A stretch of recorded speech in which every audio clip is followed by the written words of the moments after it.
हम लोगों ने छठा समास पढ़ लिया। अव्ययभाव, कर्मधारय, तत्पुरुष, द्विगु, द्वंद्व तथा बहुव्रीहि। इन 6 समासों के अतिरिक्त कुछ और समास हैं जो यहाँ आपको दर्शाए गए हैं। उसमें से पहला समास जो आता है वह नय्य समास आता है। ये दोनों तो संस्कृत में दिखेंगे, लेकिन यह हिंदी में भी दिख जाता है और अक्सर कॉम्पिटिटिव एग्जाम में इसके उदाहरणों को पूछा जाता है। इसलिए हम लोग इसको विस्तार से पढ़ लेंगे, ठीक ढंग से पढ़ लेंगे। तो हम लोग अभी इन तीनों समास में, जैसे नय्य समास हुआ पहला, दूसरा हुआ अलूक समास, तीसरा हुआ मध्यम पदलोपी समास। इनमें से पहला समास जो है वह नय्य समास है। इस नए समास के विषय पढ़ेंगे। इसकी परिभाषा बताया गया है कि जिस समास का पहला पद नकारात्मक हो, जिस समास पद का या जिस समास का पहला पद नकारात्मक हो उसे नय्य समास कहते हैं। ये तत्पुरुष समास के अंतर्गत आता है। अगर समास का वर्गीकरण करें, समास में यदि इसको रखें तो 6 समास में किस समास के अंतर्गत रखेंगे? तत्पुरुष समास के अंतर्गत रखेंगे। ठीक है। अब देखिए, इसमें यह जो न है यह कहीं पर अ हो जाता है और कहीं पर अन हो जाता है। कहां पर अ होगा और कहां पर अन होगा ये जानने की आवश्यकता है, जानना जरूरी है। तो यहां पर देख रहे हैं यह न का अन कब होगा। स्पष्ट रूप से कहा गया है कि न के बाद अगर स्वर बढ़वाता है तो वह न अन में बदल जाएगा। जैसे यहां पर दिया है न इच्छा, क्या हो जाएगा? अनिच्छा। फिर यहां दिया न ईश्वर, अनिश्वर, यानी ऑन हो जाएगा। इसका डायरेक्ट क्या हो जाएगा? ऑन हो जाएगा। तो नौ में जब टी लगाएंगे तो नी हो जाएगा, तो हो जाएगा अनिश्वर, न अन। इसका तो हो जाएगा अन।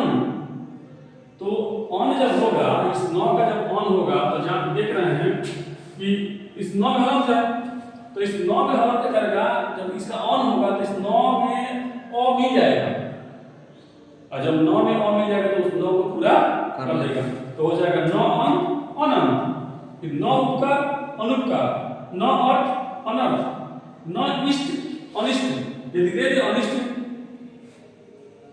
कि किस समास का उदाहरण है, इसको कौन सा समास है, तो बताएंगे नयन समास, नय्य समास है। अगर नय्य समास नहीं दिया हो ऑप्शन में, आप तत्पुरुष समास से दिया हो तो तत्पुरुष पर आंख बंद करके टिक लगा सकते हैं। ठीक है। फिर इस प्रकार से न इच्छुक अनिच्छुक, न आवश्यक अनावश्यक, न आहार अनाहार, न उचित अनुचित, न आदि अनादि, न अभिज्ञ अनभिज्ञ। यहां पर देखिए इस न का क्या हुआ? अन हुआ है। ठीक है। अन अभिज्ञ, अन अभिज्ञ। ठीक है। न अभिज्ञ अनभिज्ञ, न आस्तिक। इस न में क्या हुआ है? आ जुट गया है। ठीक है। यहां पर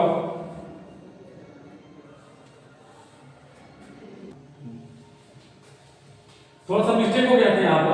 यहां पर न भिज्ञ हो गया था, न अभिज्ञ होगा तो न अभिज्ञ होगा, क्योंकि इस न का जब ऑन होगा, इस न का जब ऑन होगा, ठीक है, तो यह अ क्या करेगा? इसको पूरा कर देगा, तब होगा अनभिज्ञ। ठीक है। इत्यादि। इससे ज्यादा हमें लगता है कि नए समास में इससे ज्यादा उदाहरण मिलेंगे। अगर इतना आप समझ लेते हैं और इसको याद कर लेते हैं तो नए समास के जो भी उदाहरण आएंगे वो बच के नहीं निकलेंगे। खास करके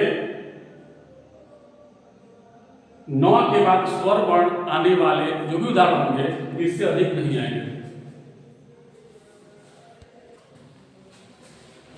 एक दूसरा नियम यह भी है कि यदि नौ के बाद व्यंजन वर्ण है तो नौ का अ हो जाता है। जैसे हमने पहले ही बता दिया था कि कहीं पर नौ का अ हो जाता है और कहीं पर नौ का अन हो जाता है। तो जब नौ के बाद व्यंजन वर्ण आता है तो नौ का अ हो जाता है।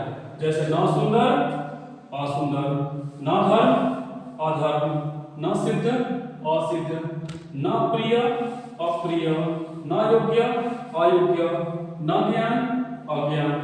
वैसे ही न मन अमन, ये थोड़ा सा इम्पोर्टेंट है, ये कई बार पूछा जा चुका है खास करके कॉम्पिटिटिव में, इसलिए इसको थोड़ा ध्यान रखेंगे। न लौकिक अलौकिक, ये भी जो है इम्पोर्टेंट है। न पवित्र अपवित्र, न वैतनिक अवैतनिक, ये थोड़ा आसान लग रहा है, ठीक है। न काल अकाल, न भूत अभूत इत्यादि। इससे ज्यादा ऐसे उदाहरण तो बहुत सारे हैं, लेकिन मोटे तौर पर हम समझ गए हैं, तो बाकी जितने भी उदाहरण आएंगे हम उसको समझ जाएंगे।